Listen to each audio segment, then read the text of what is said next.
Hey book lovers, welcome back to My Sister's TBR, the podcast where two bookish sisters embark on literary adventures one page at a time. I'm Rebecca. And I'm Stacy. We're thrilled to have you back for another episode filled with bookish excitement.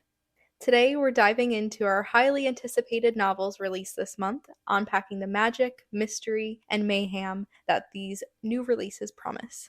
And we'll also be spilling the tea on what we're currently reading, including our spellbinding featured read that has us questioning our whole childhood and every moral. That it does.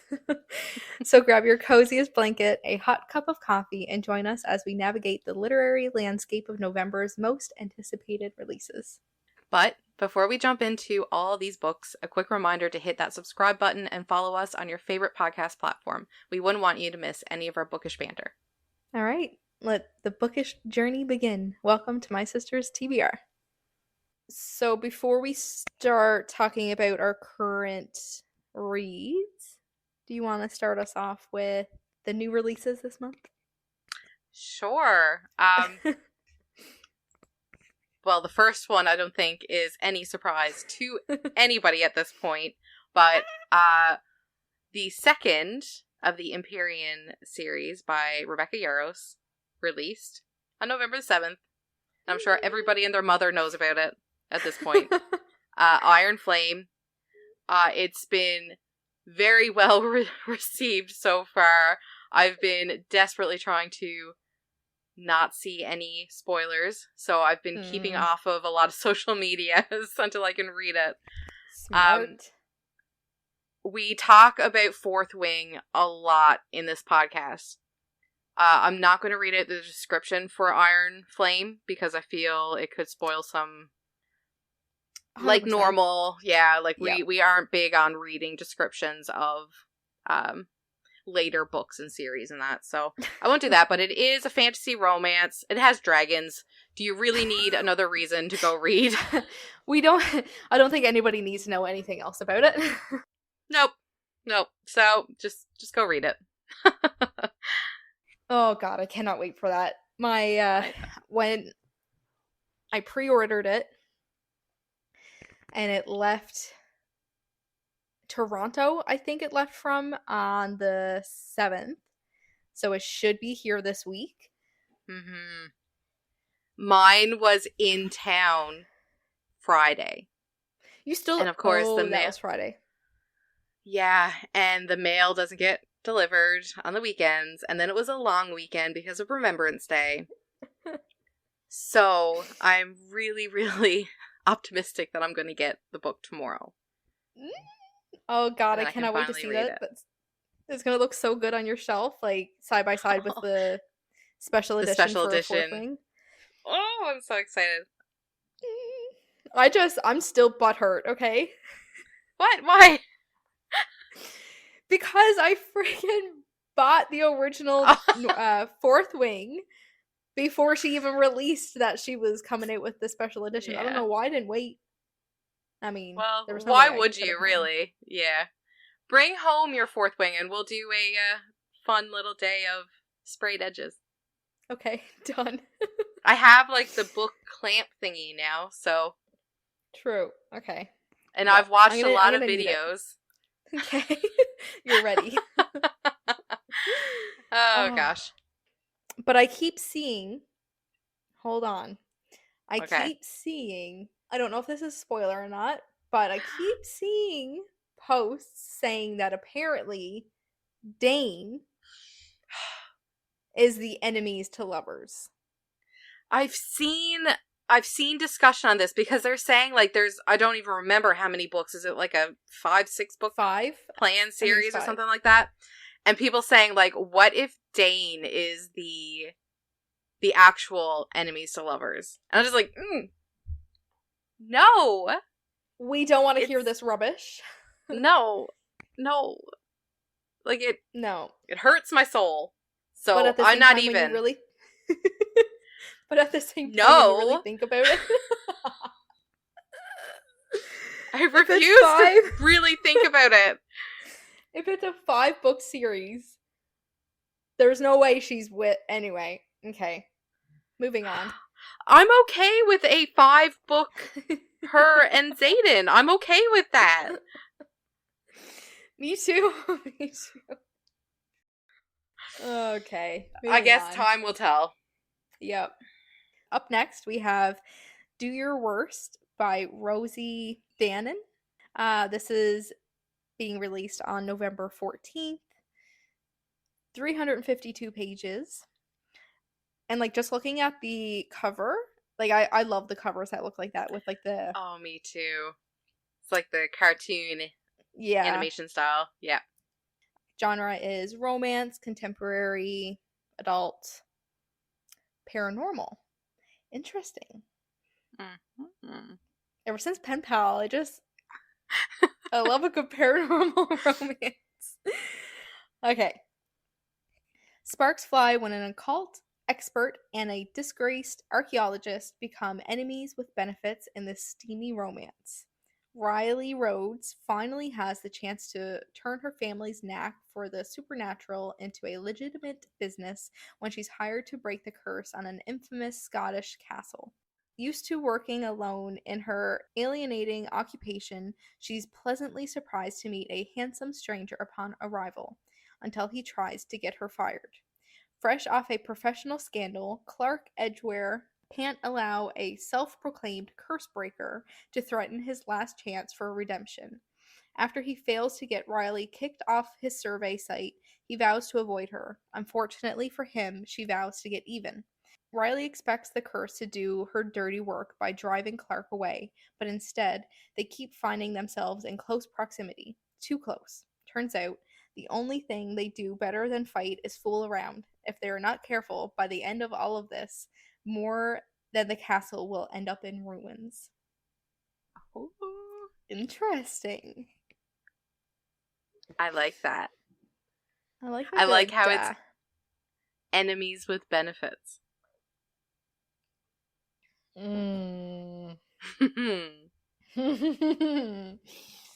Sign me up. Next, we have Check and Mate by Allie Hazelwood. So this is a 368-page romance, YA romance. It's released November 7th. So this is actually Allie Hazelwood's debut into YA. No way. So, description. Mallory Greenleaf is done with chess. Every move counts nowadays after the sport led to the destruction of her family 4 years earlier. Mallory's focus is on her mom, her sisters, and the dead-end job that keeps the lights on. That is, until she begrudgingly agrees to play in one last charity tournament and inadvertently wipes the board with notorious king killer Nolan Sawyer, current world champion and reigning bad boy of chess. Nolan's loss to an unknown rookie shocks everyone. What's even more confusing, his desire to cross pawns again.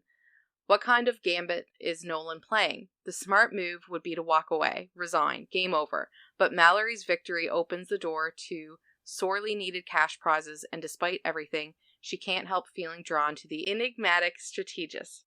As she rockets up the ranks, Mallory struggles to keep her family safely separated from the game that wrecked it in the first place.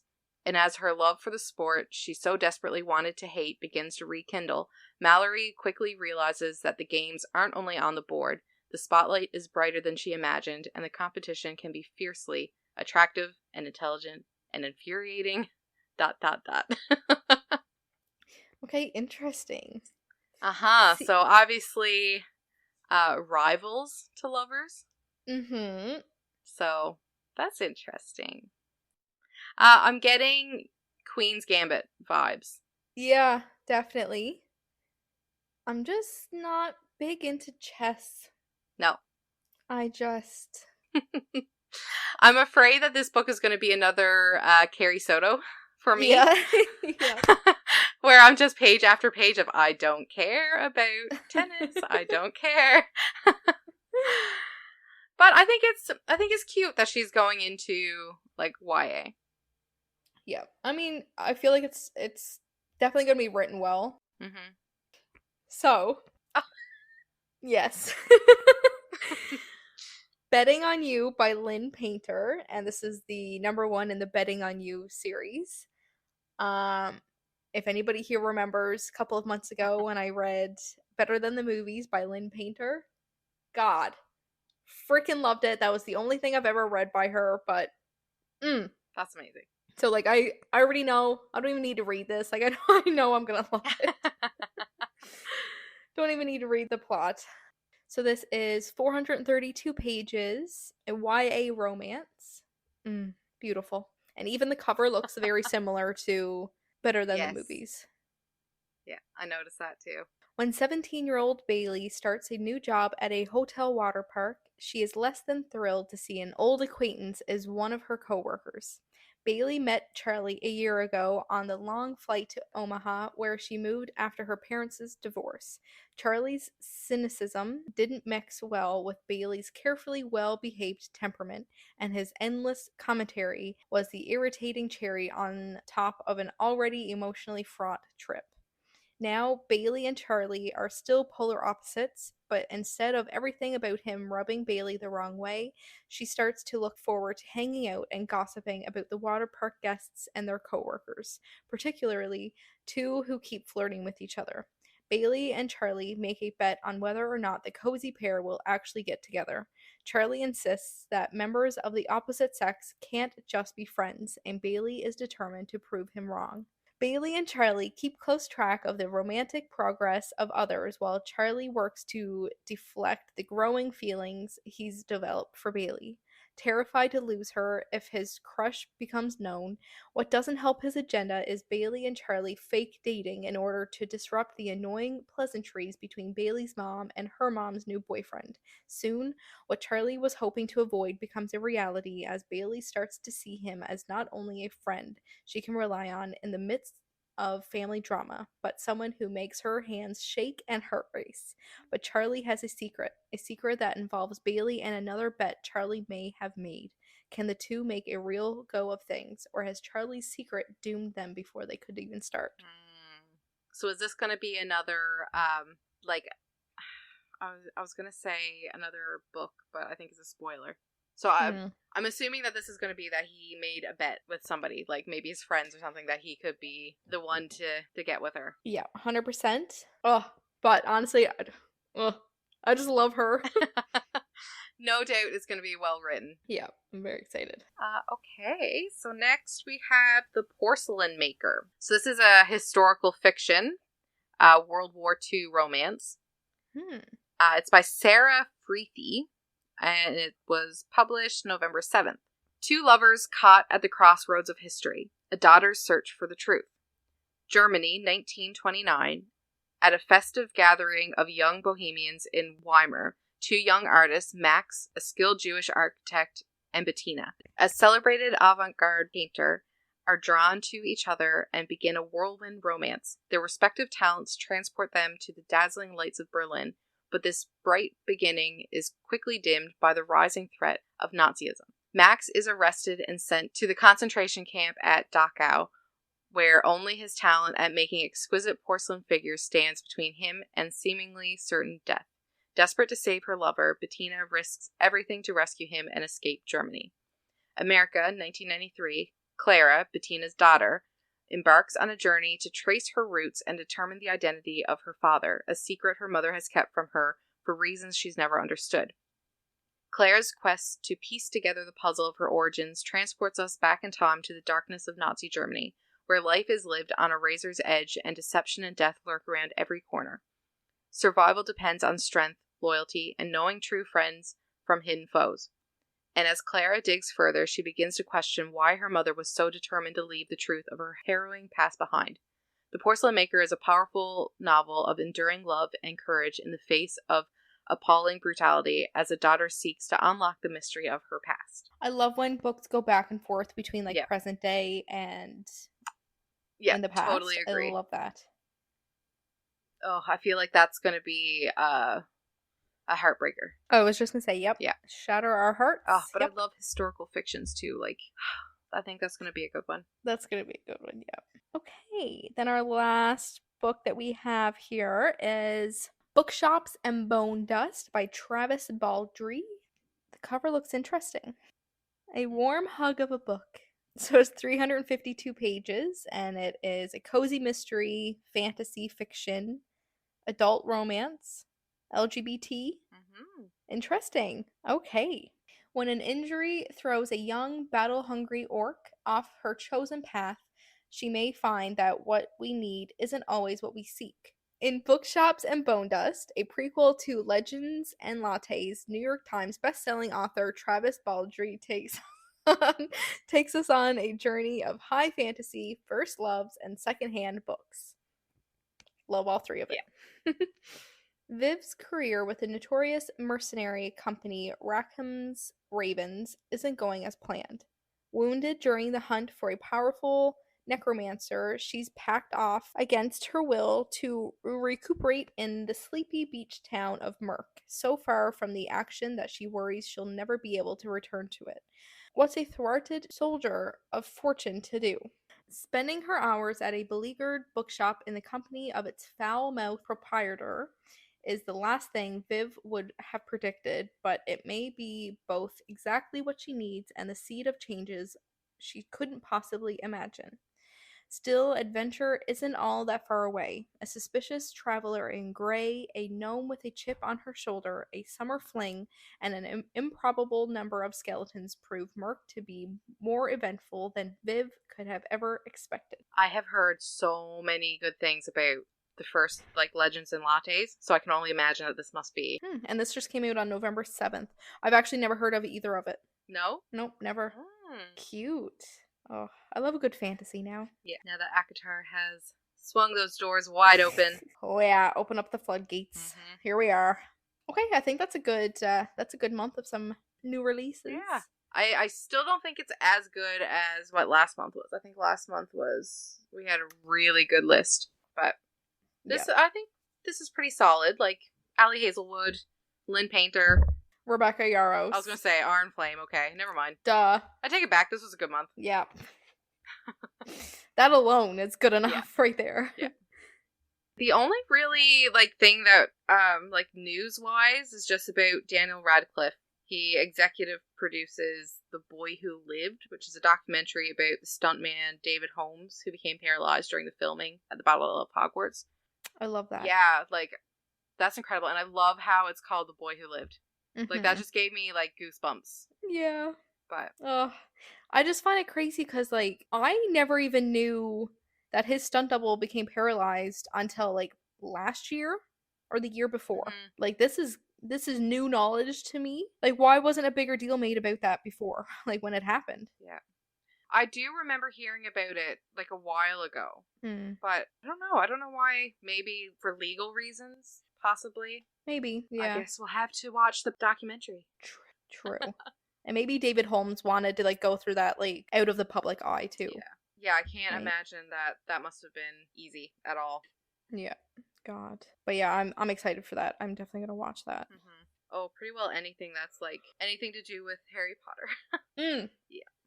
Eat it right up. I just want more information on the TV show. I know. I keep seeing so many rumors. They just need to stop teasing us. Stop getting my hopes up. But that rumor, though, of Cillian Murphy, of him possibly acting as Voldemort in the new Harry Potter Yeah. I mean, series, I think that would be amazing.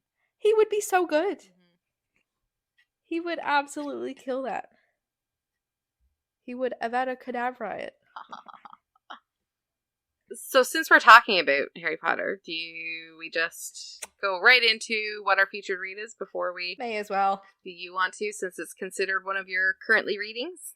So our featured read this month is Manacled by Sen Lin Yu. It is a Hermione and Draco fanfic.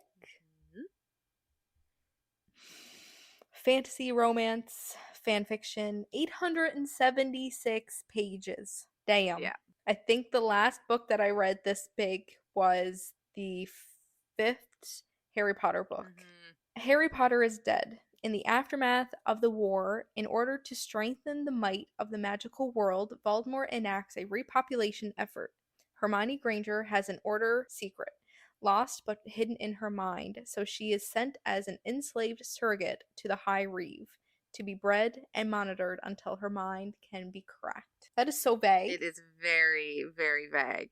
And it also, there's a lot of trigger warnings, so read them if you're triggered by anything at all. But I like how she makes sure to put the trigger warnings before the chapters too. When a chapter comes up that's like really traumatizing, she'll give you that heads. I love that.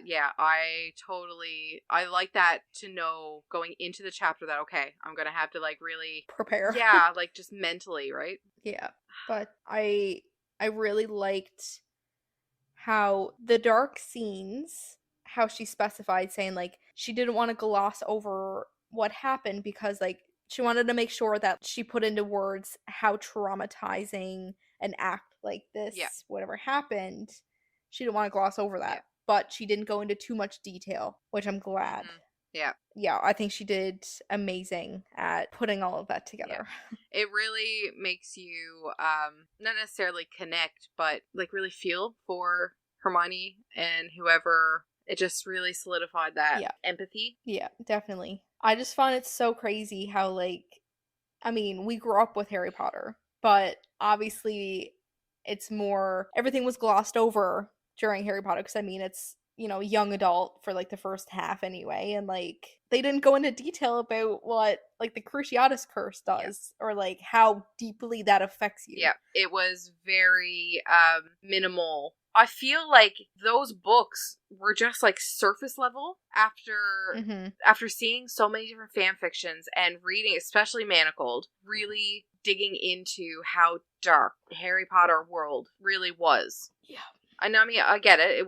It started out as a children's book, and I know it did get darker as the years went by, but I never thought about half the things that I thought about because of Manacled. Like, I mean, even as simple as, like, there were so many people who would be locked up, right? Or even, like, sent to Azkaban prison, where you don't see the light of day. Even as simple as that. I was like, oh yeah, they're just gone, like, in a dungeon somewhere. Like, it's fine. Like, didn't even think of them ever again. No. God, but this made my skin crawl. Yeah. I finished it, and I, like, the biggest book hangover that I've ever had. Like, I pick up a book, and I just, like, I try to read it, and I can't. Ugh. I have been forever altered. Like, I can't look at Harry Potter the same anymore. Like, no. Like, I'm gonna go put on a Harry Potter movie, and I'm just gonna be like, man, like, this pales in comparison. Like, I don't get it. How is a fanfiction this freaking good that even the original... I mean, she even has 40,000 ratings. Yeah, and still keeping a 4.6 star. Like, that's insane. Yeah, like, that was... Paper cranes is a big part of Manacled. Did you notice in, I think it's Prisoner of Azkaban, when Draco... Yes. Whoa. And it flies over to Harry. Whoa. It's a paper crane. You just blew my damn mind. Oh my. Oh, we'll have to talk more about this, like, at the end of the month. I can't wait. There's so many things that I want to say. I know. Oh, I can't wait for you to literally read the very last sentence. Oh, good lord. When you get to the last couple pages, like, video call me. Okay. Because we need to experience that together. Oh. Yeah, I'm about halfway, so I'll be there soon. Ooh. All right, that's one of my current reads right now. What's your next read? Again, like, I have been struggling to pick up books after reading Manacled, but I do have a couple more Draco and Hermione fanfictions on my Kindle now. So I did start the Breathmints and Battle Scars. That's Onyx and Elm. It's, again, another Hermione and Draco, but it's at Hogwarts during their 8th year. Oh! It is post-war. So the summary is, for a moment, she's almost giddy, because Draco Malfoy's been ruined by this war, and he is as out of place as she is. And, yes, he has scars too. He's got an even bigger one. She wonders whether one day they'll compare sizes. Oh dear. All it gives you. Mm. But the very first page is Draco writing in a diary. August 1st, 1998. And it's Dear Diary. And he has Dear scratched out. So it's just diary. That's fucking stupid, actually. Whoever said it had to start that way. You aren't dear to me. I don't know you. I don't want you. I'm doing this because they said I have to. For healing purposes. Like, the whole thing is just so Draco. Yeah, you can like feel his like energy off of it. Yeah. So I'm very excited about getting into that one. Oh. Because I'm all hearts for Hermione now. Yeah. It's so funny because like what a pair. Like I know. I love it though. I freaking love it. Oh. I've seen so many like montages now on TikTok since starting Manacled, obviously, of Draco and Hermione, like clips from the movies and stuff where they're like sort of manipulating it to look like they're together. I'm just like, I need a movie of this ASAP, like just Draco and Hermione. But then it also makes me feel so like seeing how they were in real life with each other. Mm-hmm. You know, like that just the reunion. Oh, I mean, I know you have to separate, you know, the actor from the character and all that, but I just can't when it comes to. I know when it comes to them, I can't. But it's so good. And I think your next current read, I think, might be both of our current reads because I'm also. Yep. Yeah. So yeah, we're both reading the 3.5 of ACOTAR, A Court of Frost and Starlight by Sarah J. Maas. I started this like a couple of months ago, but I didn't I'm pretty sure I didn't even make it past the first chapter. Like I wasn't ready. I put it back down again. I'm not ready to leave that world yet, so I'm literally spreading it out as far as I can. But I think it's time now, and especially I don't know, with it being it's winter up here now, so I just wanted a good. I keep hearing that it's like a Christmas special, so to me, like, what better time of the year to read it than November, right? Yeah. Oh. But I'm only one chapter or two chapters in, one chapter into that right now. So, yeah. Yeah, we can't really talk on what it's like right now. No, but yeah, we can't give a description or anything because obviously spoilers. That's the worst thing. Like to anybody that hasn't read ACOTAR yet, any description on any of the books is just huge. I am a spoiler. The whole thing. Yeah. And it is just right there. Yep. I know I seen a video of this girl on TikTok who read the first book. I don't even think she finished the first book, and she went and got a Tamlin tattoo. I seen that. And then she finished it and read the second book, and she was like, "What the hell?" Yeah. I remember seeing her reaction to everything that was happening between. Yeah. Poor girl. Is that spoiler?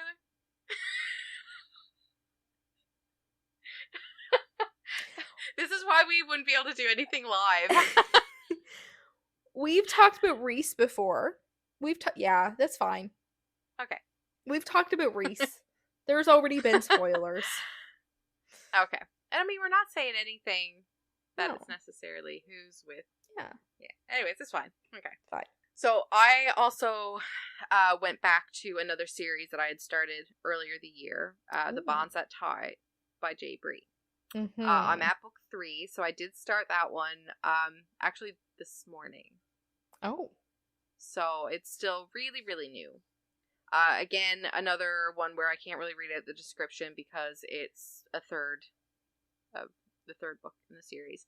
But it is a fantasy reverse harem romance. Remind me what reverse harem means? One girl and 5 guys. Give or take. Okay. Jesus. Yeah. The series starts out slow. I don't think there's any spice in the first book. Oh geez. Possibly. That's a real slow burn. It's a short book too, though, I think. Okay. The first book is only 289 pages. Okay. But it's like, in a nutshell, she's bonded to, I don't remember how many, North, Nox, Griffin, Atlas, oh, and Gabe. Okay, so there is 5. Yeah. So, she's like bonded to them all. Mm-hmm. Yeah. But she's also like Okay. not wanting to be, and like trying to avoid being bonded to them, sort of. Mm-hmm. Yeah. But it's insane. Like, it's an intense series. Like, I absolutely love the first 2 books. So I bet it is insane. glad that I'm back into it. I think I rated nice. the first 2 I rated 4 stars, but is probably more of a 4.5 because I'm pretty sure that this whole series is going to be just like a 5-star series for me. Damn. Yeah. How many books are there? 6. Damn. I don't know if it's complete. I'm not sure. But yeah, so that's what's occupying my brain right now. Yeah. I'm just waiting for Iron Flame to come into the mail. Me too. And then yeah. I was thinking along the lines of starting like a smaller, to me, this is what I was thinking, like the Bonds That Tie series, like the books didn't seem like they were that long. So I was like, I'll just start up the 3rd book and, maybe I might be able to get it finished before Iron Flame is here. But I just seen that's 541 pages, book 3. So there's no way I'm going to get that done before Iron Flame gets here. So it's another one I'm probably going to have to pause. Probably. And I mean, Iron Flame is super big too, like 600 pages. Yeah. Oh, good lord. Here I am with my small 2 books a month. Yeah, just focus on Manacled, and then once you get that done, then Iron Flame will be right there for you. And I mean, A Court of Frost and Starlight is small too, where it's just a novella. So is it novella or novella? Novella, right? Ew. Novella? Yeah. Yeah, okay. Yeah. Okay. Chris called it a novella. Or no. Novella is what he called it. Novella. Yeah, he called it a novella. I was like, oh, I don't like what? it. He's like, well, you call it a novel, so novella. I said, no, there's He has a fair point, but no. There's 2 L's. Yeah. Novella. Ella. Under my umbrella. Ella. Like, don't try to screw me up like this. We struggle with pronouncing words as it is. We don't need him adding to that. Nope. We're so bad at English. It's embarrassing. Jeez. I think that's it for our update episode. But keep an eye out on our Instagram. Follow us. Subscribe to our podcast. All that fun stuff. Keep up to date with what we're doing. We are getting closer to the 1K followers. And, we had a 500 follower giveaway, so maybe we'll have to do a 1K follower giveaway. Oh, 100%, especially for our 1 year. Yeah, so keep an eye on our Instagram. Okay, yeah, so we'll see you in 2 weeks. Read Manacled and let us know what you think so we have more discussion points. And we might also have another little surprise for the next episode as well, if all goes to plan and she says yes. Yeah, I'm excited. All right. Bye. Toodles.